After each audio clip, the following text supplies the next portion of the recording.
Well, good morning, Lufkin Central and Online Worship Community. Jason Hollinger, the campus and community minister. And for our time in Jesus and Coffee this morning, we're talking about the Greek word ateo. Ateo. And now, what this word is, it means ask. Now, a lot of us, most of us, are familiar with Matthew chapter 7, verses 7 through 9, but really 7 and 8. Ask and it will be given to you, seek and you will find, knock and the door will be open to you. For whoever asks receives, and the one who seeks, well, to that one, the one who knocks, the door will be open. And so for everyone who asks, receives. Ask and it will be given to you. And one of the things I love, even really from even just kind of the Old Testament, the Hebrew version of this word, it's almost this command, this asking with an intention for an answer, with a desire to learn, a desire to a desire to know. We look throughout Scripture that even just this word, how it just conveniently pops up throughout Scripture time and time again, uh, so much to the point that it leads us to say, okay, maybe there's a reason that I'm hearing this word a lot. Maybe there's a reason that need to listen to this. James chapter 1, verse 5.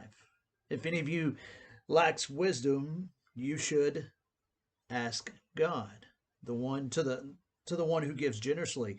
And then verse 6, but when you ask, you must believe and not doubt. James chapter 4, verse 2, you desire but do not have, so you kill. You covet, but you cannot get what you want, so you quarrel and fight. You do not have because you do not ask God. Then verse 3, when you ask, you do not receive because you ask with the wrong motives. 1 Peter 3, verse 15, but in your hearts revere Christ as Lord. Always be prepared to give an answer to anyone who asks you to give that reason.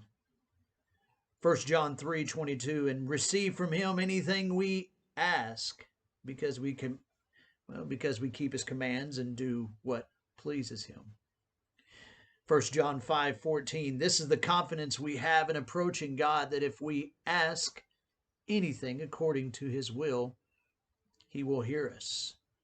And then verse 15, and if we know that he hears us, whatever we ask, we know that,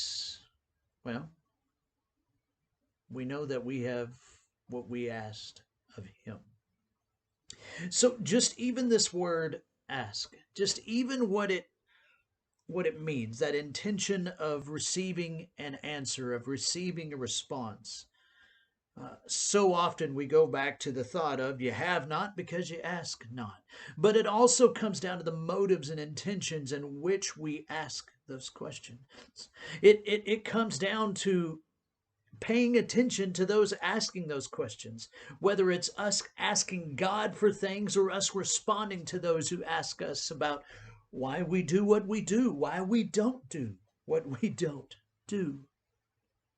We must be prepared to give an answer to those who ask, and we must prepare our hearts and our minds when we go before God to ask those things that are sometimes are just eating away at us, and that we're trying to figure out why things are the way they are. Well, it may be that we do not have the answers to those questions because we're not asking the right ones or the right one. And it may be that we don't have the answer to those questions because we're not asking in the right way, with the right motives of heart. You can come and say, even that word command that we talked about earlier, that, it's not demand. It's speak with a confidence in such a way of asking. And it's not a, I deserve to know. It's, God, help me to see what you're doing. Help me to be reminded, God, that you are still present. Ask him. Ask him to see. Ask him so that you may see that we serve a God who is still alive and well, that we serve a God who is still active. We serve a God who is not quarantined, who never sheltered in place. We serve a God who is constantly aware of the needs of his people and who is constantly present in the lives of his people and providing ways for them to endure in difficult times. We serve a God who is. Nothing else needs to be said. So my challenge to you today is to ask him. To ask him for those things that you're struggling with. Ask him for how you can endure. Ask him for the wisdom to properly lean into the lives of those around you.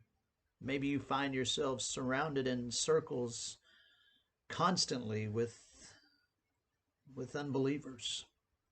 Ask him to give you the words to say, to give those non-believers an open mind and an open heart to receive a message that God has placed on your heart. Ask him. You never know what will happen, but you have not because you ask not, and you can have when you do ask. Can't wait to hear and see how it goes. Y'all have a great day. God bless. Somebody with a hurt that I could have helped. Somebody with a hand that I could have held. When I just can't see past myself, Lord, help me be a little more like mercy, a little more like grace, a little more like kindness, goodness, love and faith, a little more like patience, a little more like peace, a little more like Jesus, a little less like me.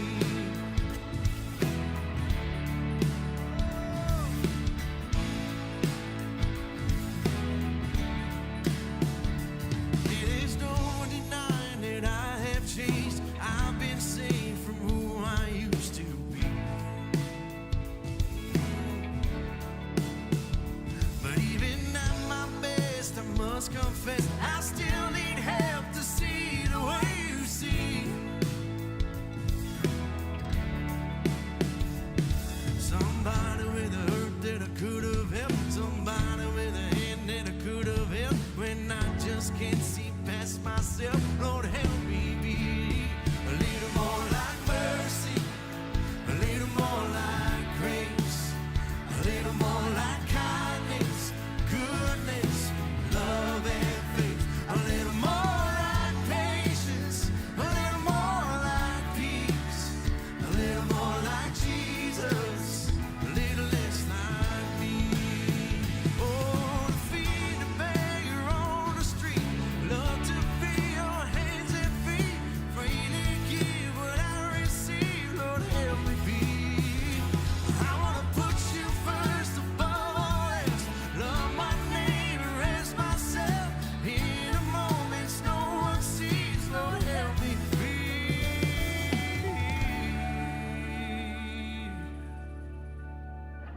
A little more like mercy, a little more